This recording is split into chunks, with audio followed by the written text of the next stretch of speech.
Hi, guys. Welcome back to the Adaptive Zone podcast. My name is Matthew Boyd. I'm a physiotherapist and running coach. If you enjoyed today's episode, don't forget to like and subscribe. And if you're so inclined, share it with a friend. Today, we're going to be talking about barefoot running, a very interesting topic. And we've brought on Dr. Stephen Dini, who's a podiatric surgeon. Dr. Dini, thanks for joining us. Thanks, Matt. Appreciate being on the show. Could you tell us a little bit about yourself and your professional work? Sure.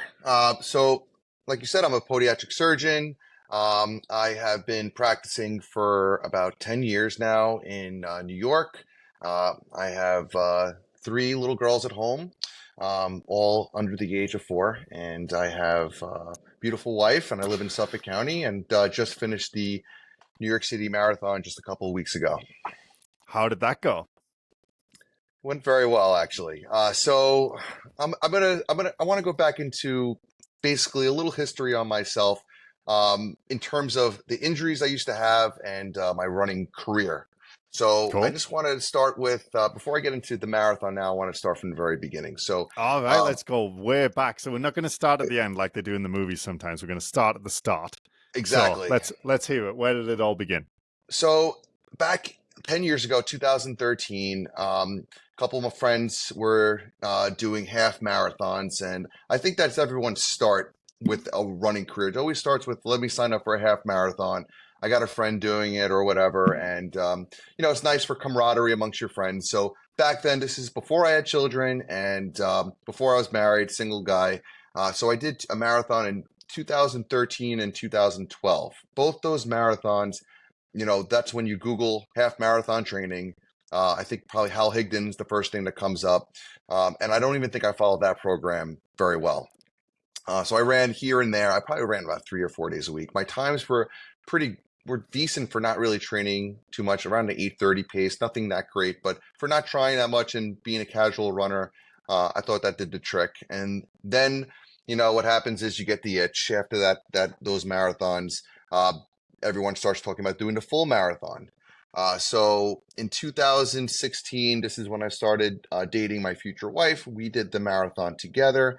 We did the New York City Marathon, and this was, again, Hal Higdon. And I don't think I was reviewing my training earlier today from then. I think I ran 3 or 4 days a week again with that long run on the weekends. This training was pretty much riddled with injuries, really going back and forth between the hamstring and quad. I really don't think I was going about things correctly, and I really had no focus. But the fact is, I had your basic training model. I finished a marathon. I got a 4:45. I think that's okay for someone who, again, a casual runner. And in 2017, I again got the itch and I did the Chicago Marathon. I didn't have that much improvement. I think I did Hal Higdon again, and I got a 4:30. So 2 marathons under my belt by 2017, 4:45 at New York City and a 4:30 at Chicago. Nice to get it done. It was a nice little notch under your belt, but the times really needed a lot of work, and I felt I could do a lot better.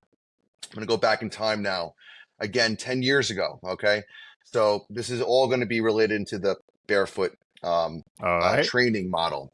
So right after residency, within the first month of getting out and starting my profession, I used to be I used to play on a softball team. So this was at nighttime after I was done with my office. And I got an injury one day after a softball game. And this is my first month after, residency and being a doctor and working in private practice.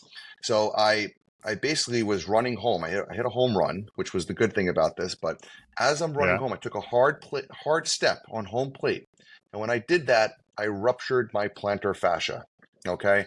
I immediately, horrible feeling. If anyone who has this, I hear it all the time in the office. It feels like someone's stabbing you, on the bottom of your heel. It's called a dyskinesia, and dyskinesia means, a pain out of proportion. So I wasn't actually stepping on a nail, but every step I took, it felt like, there was literally getting shot in the foot. So the good thing about this is that I am a foot surgeon, so I was able to diagnose myself. I put myself in a cam boot, which is basically a fracture boot. You can walk on it, and you won't feel any pain, and it immobilizes you. So I was then for a month. Again, luckily I'm a podiatrist. I was able to make myself a custom pair of orthotics, and I put them in my shoes, and I felt great. I never had any issues, until I started this running career. So I felt fine. And like most people, once you're in orthotics, you kind of just stay in it because you feel fine. And once your pain goes away, essentially most people, they stop following up with the doctor, or they say, I'm solved. It's problem solved.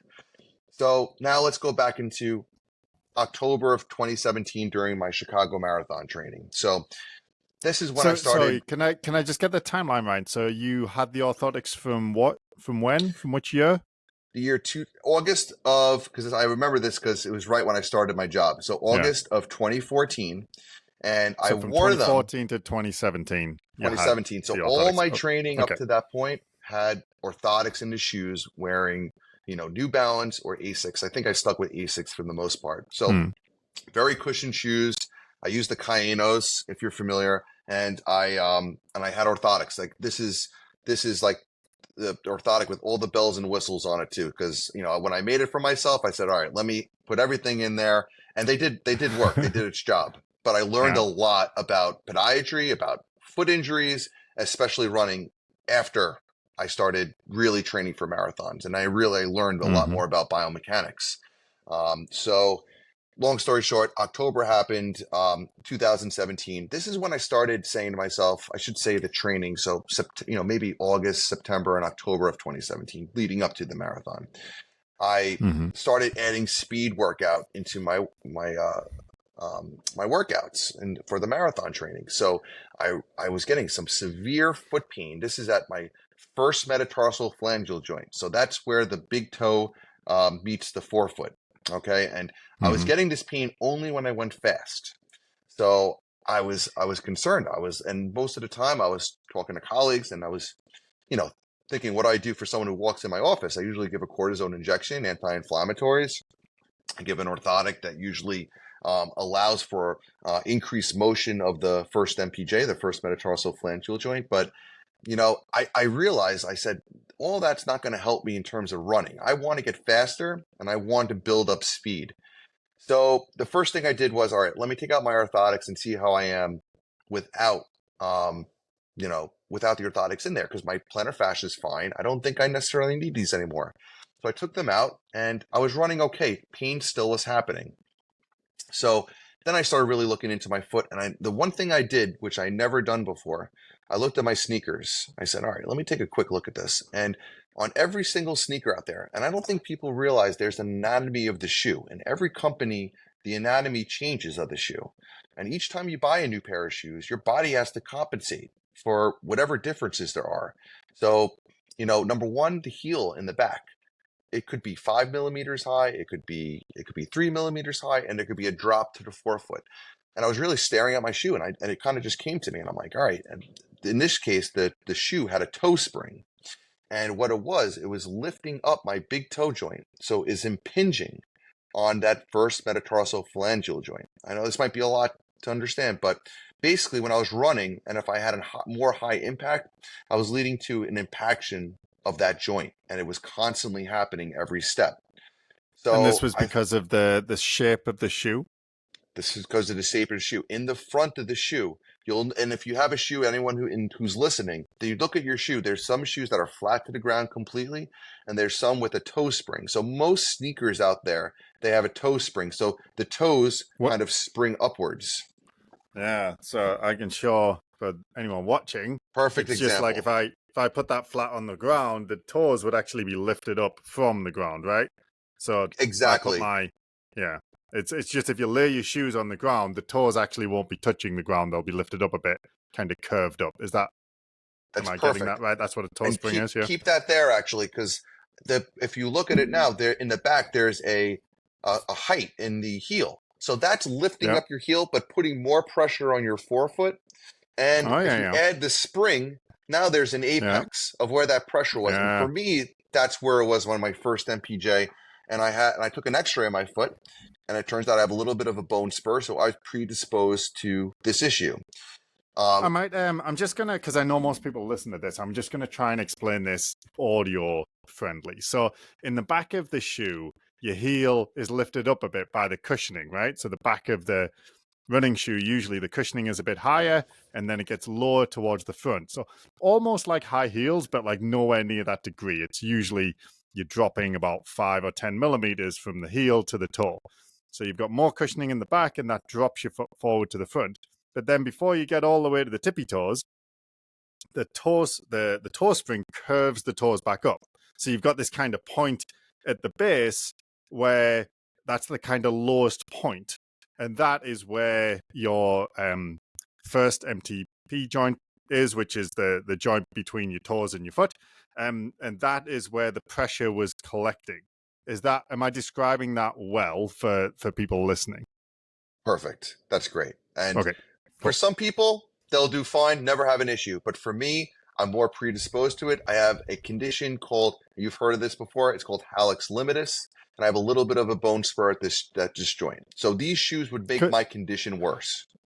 Before we go on that condition, could you describe, like in kind of layman's terms for people, what that is and what it means?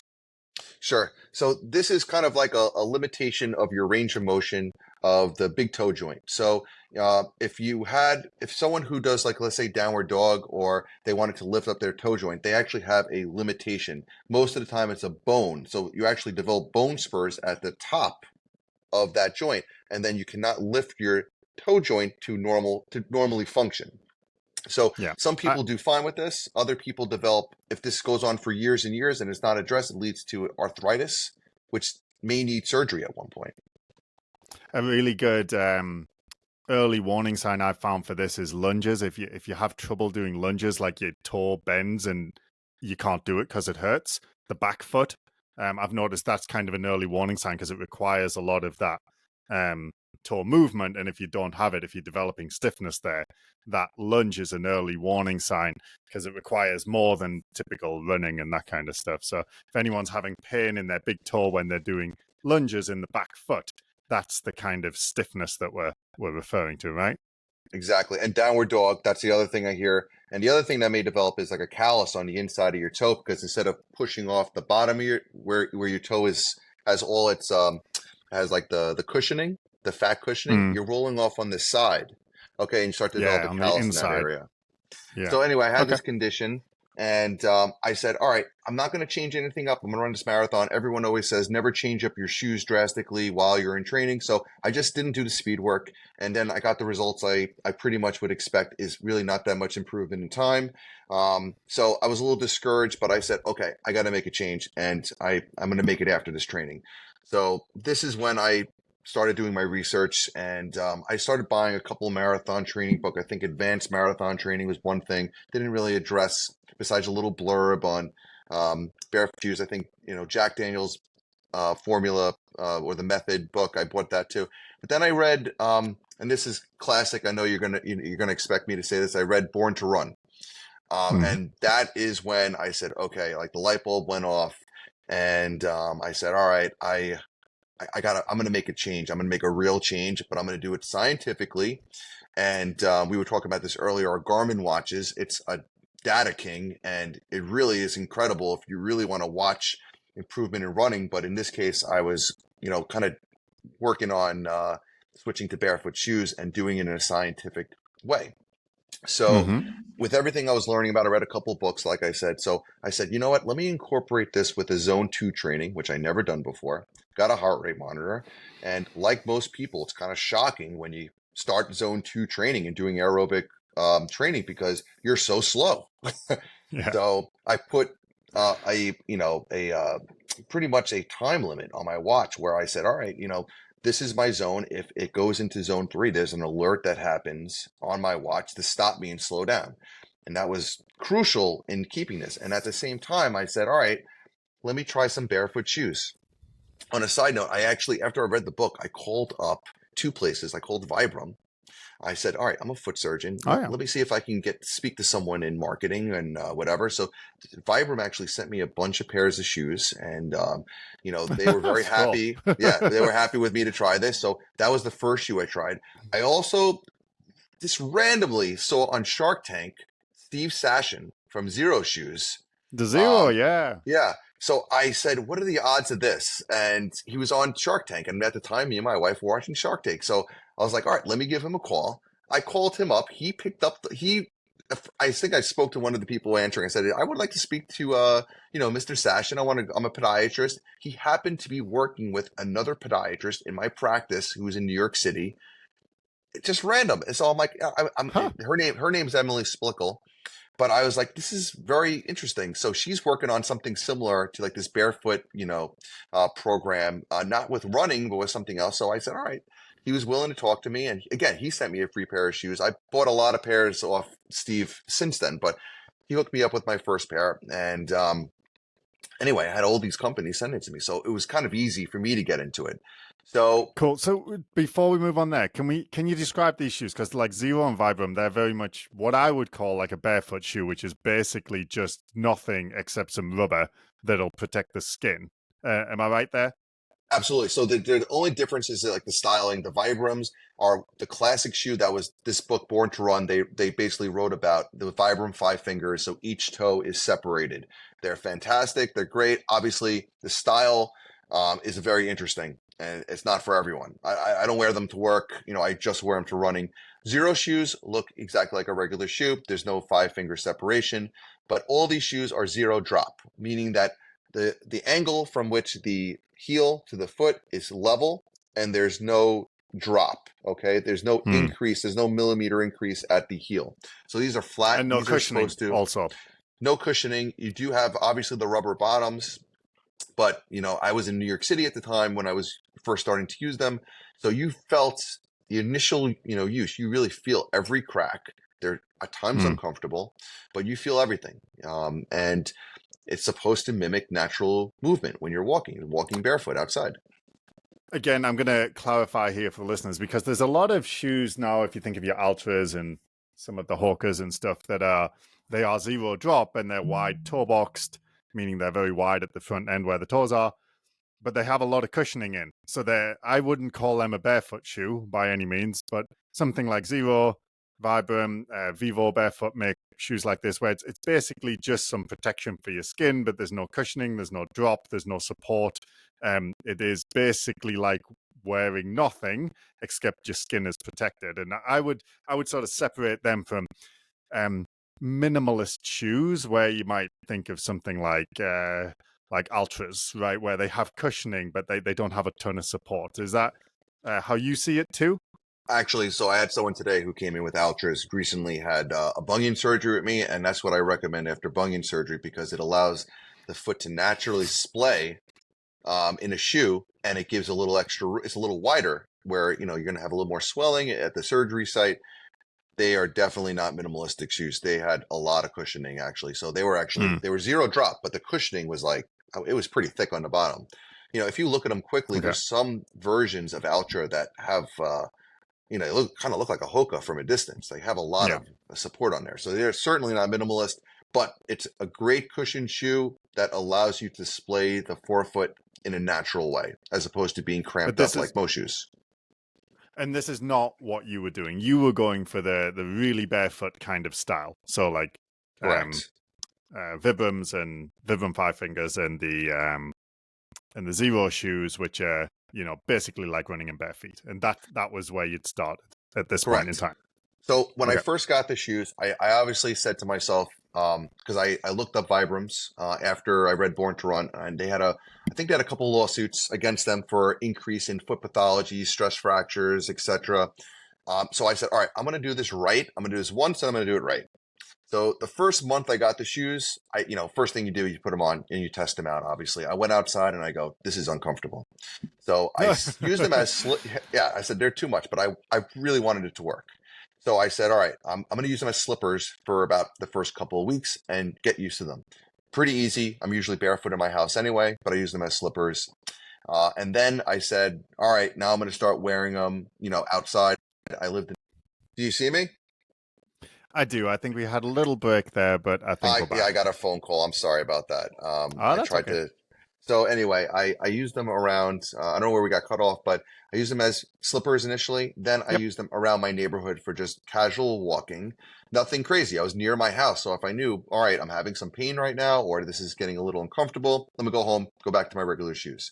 Eventually, I started wearing them to work and then gradually built up, maybe in about 2 months' time, to start running in them. And I So it was have a two couple of, months from.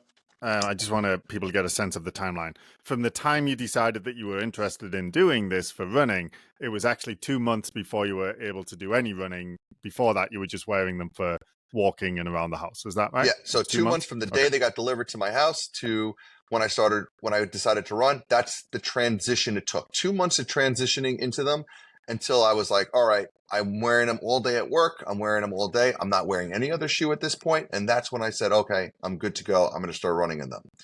So I wrote down a couple numbers over the course of a few months. And this is also simultaneously when I said, all right, I'm going to stick with zone 2 training. I'm not just going to go out and run anymore. I want to actually have, incremental improvements that I can watch over, with my phone and my watch, and, see my improvements, whatever.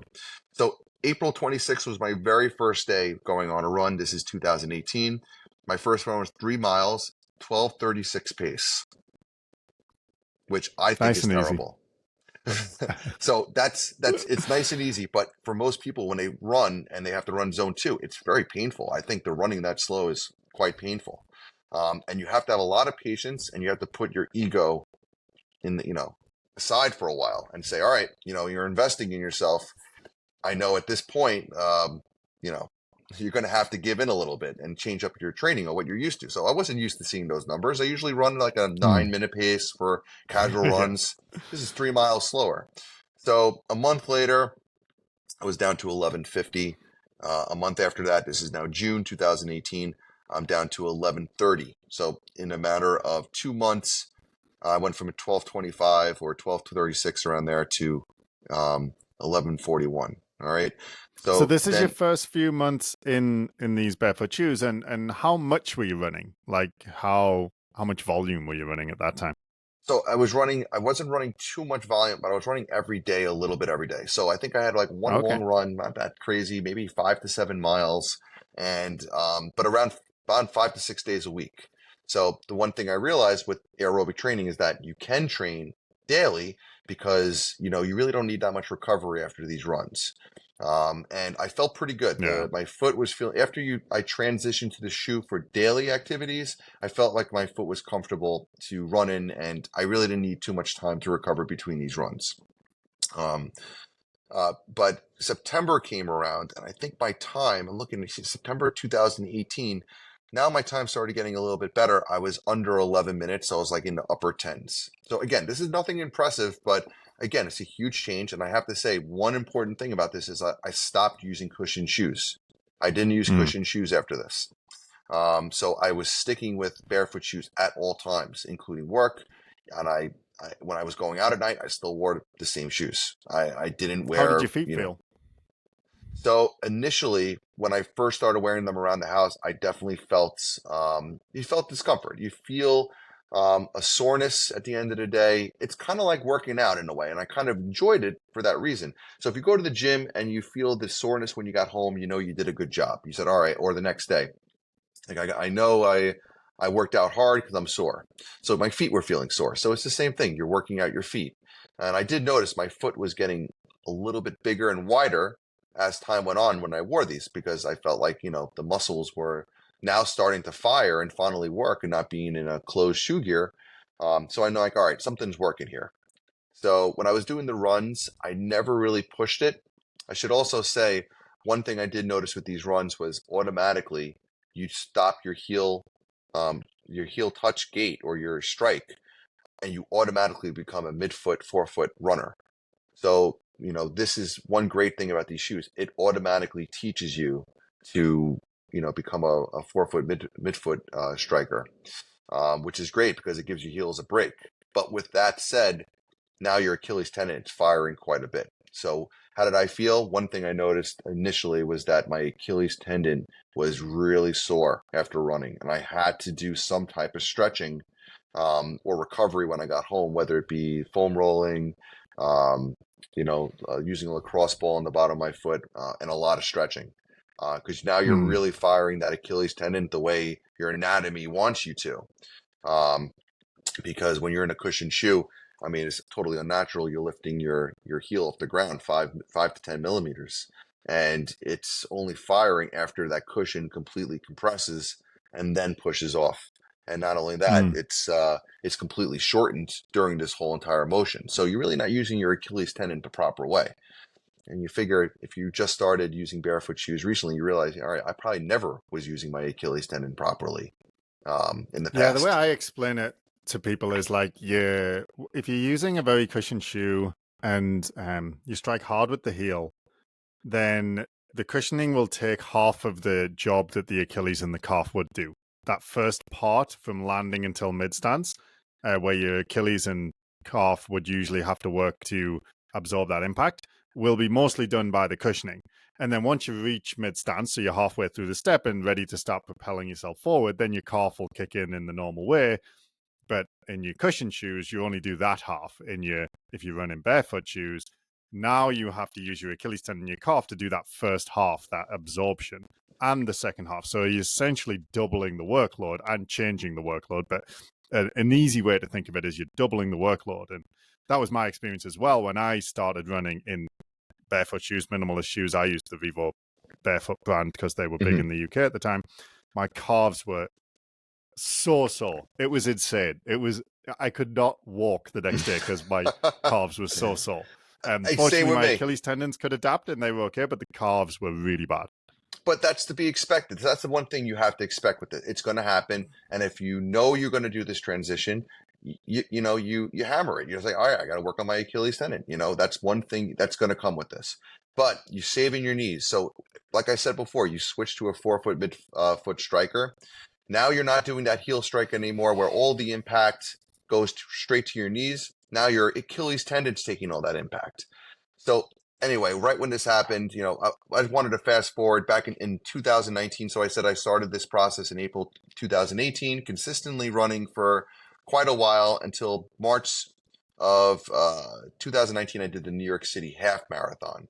So I was having incremental improvements. At this point, I forgot which marathon book I used for training, but I did a concrete schedule and I did it all with the barefoot shoes. And I got down to an 8 minute pace. So that was per mile for the half marathon, which was a PR for me. And I had no injuries during the training. And that's with barefoot shoes. All my colleagues out And here, you oh, sorry. I was just going to ask about your big toe that kind of initially spurred your interest in switching to more barefoot running. How did your big toe feel when you got to that half marathon? Okay, great. So that's good point. So that happened during speed workouts on my Chicago marathon training. Yes. So on New York City marathon, I restarted speed into my workout and intervals and tempo runs. Never bothered me again.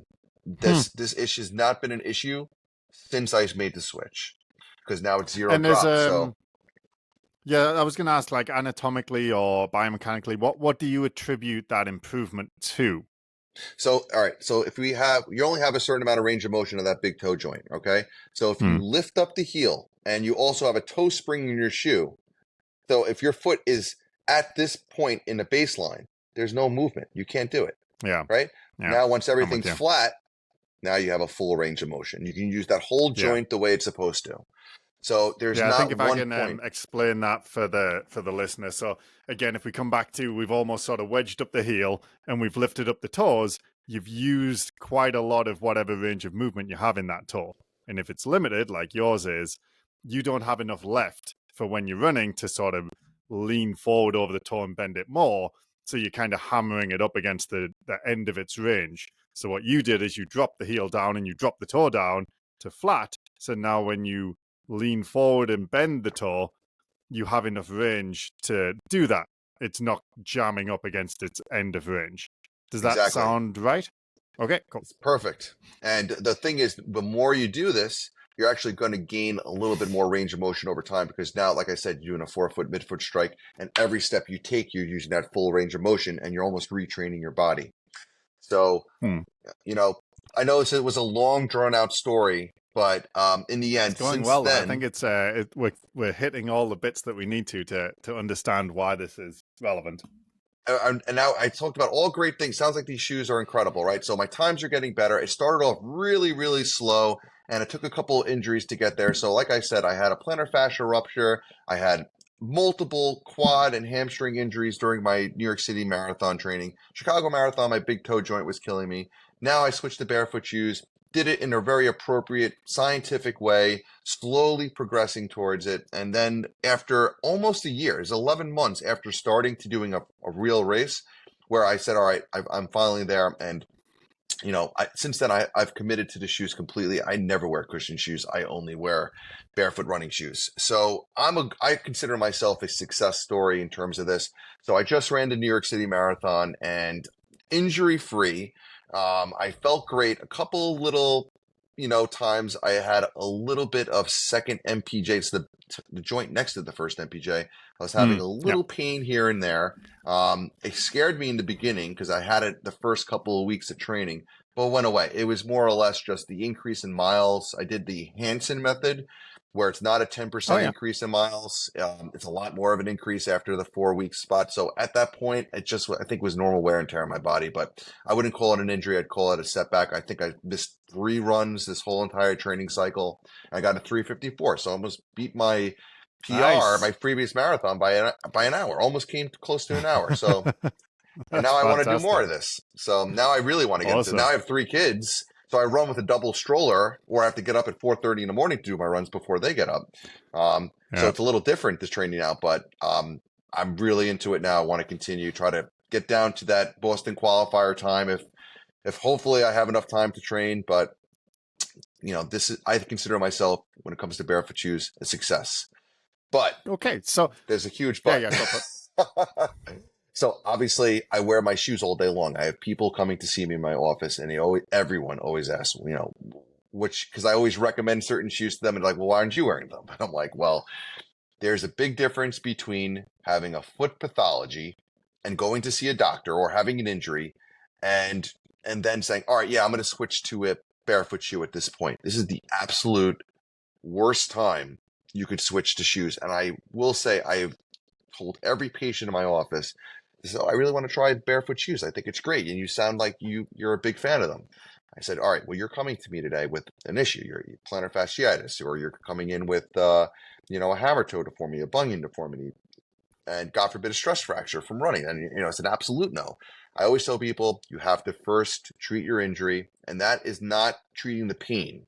Most people think once the pain goes away, then I'm good to go. But in reality, it most likely is a biomechanical deformity or issue that needs to be addressed first, and to get rid of the pain, to get rid of the issue before switching up your habits. So if someone come in with plantar fasciitis, sometimes they give a cortisone shot. All right, great. Doesn't stop the fact that your plantar fascia is tight and needs to be stretched out. And if you want to get back to your physical activity, you're not going to have a good time. You're most likely going to have a re-injury at one point, or a relapse of the condition, if you don't address it at all. So I always tell people, give it a couple of months, and if you're really interested, come back. We can have a discussion on whether or not you're ready for this. Most people don't. They just get rid of the pain and they move on with their life, and they might come in a year later or 6 months later saying, Doc, it came back again. So something has to be changed. I did have one patient who, long conversation, he had flat feet. He came in to me because he was having pain secondary to the flat feet, and he was a weightlifter. And so he had weightlifting shoes, which are zero drop. So he was educated on zero drop shoes, I think kind of using a form of the Converse shoes. Long story short, he ended up having a job that required a lot of him walking throughout the day. And I got him fitted for orthotics. While he's waiting for the orthotics to come in, which take about 4 weeks, he decided to buy barefoot shoes and was basically mimicking what I said, but he didn't transition the way I did. He just put them on one day and started walking around, doing weight training, but doing it at work. And he developed a stress fracture in both his feet, which is terrible, because usually I put people in a boot, and I do not put people in a boot if they have a stress fracture in both feet. And anyway, he was out of commission for a while. He was able to do light activities, but he really couldn't work. He had to go on disability. And I was like, I never told you to jump into these shoes, I said, I was using them, but I kind of was getting you in the mode of going into an orthotic. And then once you get into an orthotic and you feel better, that's when you can transition out of your orthotic, which takes physical therapy. It takes strengthening, flexibility. And again, I was touching on this earlier. Most people, when they're in orthotic, or the listeners out there who are in orthotics, have probably been there for years. But that's doing the work for you. That's supporting you. When it's supporting you, your body's not working. It wants the easy route. It wants to take the easy way out. So your small intrinsic muscles in your foot are completely weakened once you're in orthotic for a long period of time. So to get out of it, you have to re-strengthen those muscles. You have to bring flexibility back. Why? Because when things weaken, when your muscles weaken, they also contract. Atrophy sets in. So you have to bring back the length to all these muscles too. And it takes time. And it's hard to see the difference. It's not like a glamour muscle, like your biceps, where you can see it getting bigger week by week. You're like, wow. With your foot, it takes a long time. So it's harder to see the results. You just got to trust the process. So I don't recommend this for anyone out there who is having some type of foot injury and they, maybe they read Born to Run like me and they're like, all right, this is the answer. It's maybe the answer in the long run, but that's, first rehab yourself the appropriate way. And then you maybe you can switch to a barefoot shoe, but it's step-by-step approach. So, and then, so say someone either doesn't have pathology in their foot, an ankle, lower leg, or they are committed to resolving that issue, making sure it's gone away, and they're back to full training, and they haven't had the problem for, let's say, at least 6 months, and they're happy to do that. Who should consider moving towards barefoot running? What would be the benefits for them versus the risks?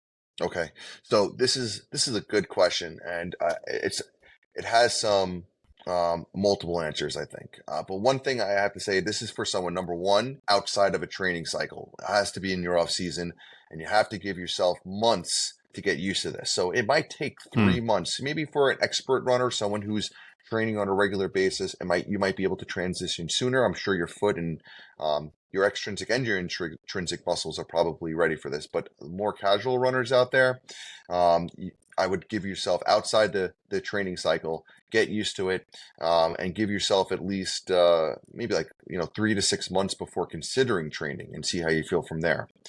Now, number two, this is the tough one.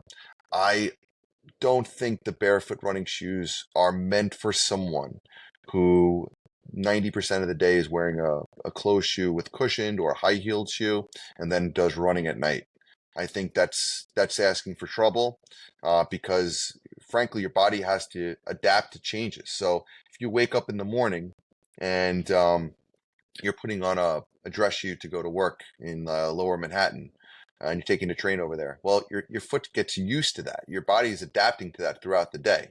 And then if you get home, now you're going to a barefoot shoe. It's not just your foot adjusting, everything, the foot bone's connected to the ankle bone's connected to the leg bone, right? I mean, that song makes a lot of sense here. So your whole entire posterior chain has to adapt to that. And it's not necessarily an easy process. I mean, you might not feel it. I'm sorry, my phone's falling over here. It's in a coffee mug right now to hold it up. Hold on. Let me take it out of here. All right. There's no coffee in it. All right. So anyway, the adaptive changes that take place in the daily cycle are, it's not, you're not going to feel it initially. You're going to feel it when it compounds over time, doing it day in, day out, and your body just gives up. You're putting a load on your body, and eventually it just gives in. So if you're into this and you're saying, all right, I like barefoot shoes, I like the concept, but you're just doing it for running, that is going to lead to injury. You really need to commit to this at all times. So at this point in my life, I have a running shoe, I have a shoe for work, I have dress shoes, I have boots. They have boot minimalist or barefoot shoes. So I committed completely. And not only that, when you do this for long enough, your foot, like I said before, gets bigger. So, I can't even fit into, I have like Jordans that I used to collect. I can't even fit in them anymore. And if I wear them, it feels like I'm wearing a vice on my foot. So for me, I'm all the way into it, but it's not for everyone out there. This is not an easy path. You have to earn it. You have to really work for it. So, the people, and I'm sure you did the same thing when you transitioned. I don't think you said, all right, I'm going to wear my dress shoes most of the day and then my barefoot running shoes only when I run. I'm sure you committed No, I won't for 100%. work. And I do remember that there was a lot of foot aching, like, because I was in clinic physio at the time, so you're on your feet all day, Mm-hmm. and my feet would ache like crazy. And I didn't do a lot of running in them at first. I was only just getting into running. But yeah, I sort of used that as training so my feet could tolerate it. And Mm-hmm. the way I looked at it, I don't know what you think, but I was like, this is going to make my feet stronger, my tendons stronger, my bones stronger, my joints stronger, and move in a natural way so they keep their range of movement and flexibility and strength and power so that they're better protected. They'll be better able to do their job, which is what I want them to do, which is run a lot. So Mm-hmm. that's kind of the benefits as I saw it. I don't know what you think. So I use the word ache. I like that you use that word because I'm gonna correct you there. So right away, I considered it more. I mean, maybe it was aches and pains for you, but for me, I felt like it was muscle soreness, and that's what I was. Mm. That's what kind of convinced me. I said, all right, my foot's sore, but the good sore, and Mm. I considered it like training, like weight training. And before I got Yeah. into running, I was big into weight training. That was my number one form of staying healthy and staying in shape before I got into the running when I was younger. So I kind of was like, all right, I like this. I'm kind of like welcoming it. And then once it started going away, that's when I knew I'm like, all right, I think I'm ready for the runs. So I don't know if that makes sense to you. I thought it made Yeah, yeah. sense to me. So I Cool. welcomed it. I'm afraid we've run out of time. I have some more questions, but I'm going to have to stop because I've Oh got boy. babies to go and collect from the daycare, and they don't like it when I try and leave them there, even though I'd like to sometimes. So, I felt like when I was um, talking, more and more concepts and things like were popping in my head yeah, that I could go all day about. And you can really talk about this all day, but glad I got to share my story with you. And, maybe we can have another discussion in the future. But Matt, thanks again for having me. I really appreciate it. that is our pleasure. It's been great, Stephen. Thank you for coming on. I'm gonna hit stop on the recording there, mate. All right. You have a good one. Oh, wait. Cool.